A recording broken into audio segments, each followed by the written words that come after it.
ஆண்டிப்பட்டியில் பாலநாகம்மாள் கோவில் சித்திரை திருவிழா.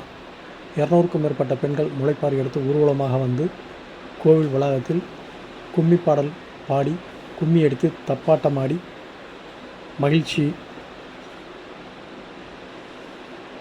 தேனி மாவட்டம் ஆண்டிப்பட்டி பேருந்து நிலையத்திலிருந்து ஏத்தக்கோவில் செல்லும் சாலையில் பழமையான ஸ்ரீ பாலநாகம்மாள் கோவில் சித்திரை திருவிழா முன்னிட்டு காப்பு கட்டி ஒரு வார காலம் விரதம் இருந்த 200க்கும் மேற்பட்ட பெண்கள் முளைப்பாரி எடுத்து ஊர்வலமாக வந்து அம்மனுக்கு நேர்த்திக்கடன் செலுத்தினர்.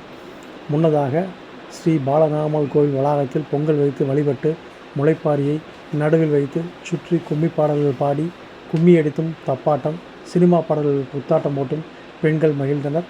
முளைப்பாரியை சுமந்து ஆண்டிப்பட்டி பேருந்து நிலையம் உள்ளிட்ட நகரின் முக்கிய பகுதிகள் வழியாக ஊர்வலமாக சென்று மீண்டும் பாலநாகம்மாள் கோவிலை அடைந்த பெண்கள் அம்மனுக்கு நேர்த்திக்கடன் செலுத்தினர். இதில் சிறுவர் சிறுமியர்களும் அம்மனுக்கு நேர்த்திக்கடன் செலுத்தினர். திருவிழாவை முன்னிட்டு பாலநாகம்மனுக்கு சிறப்பு பூஜைகளும் நடைபெற்றது.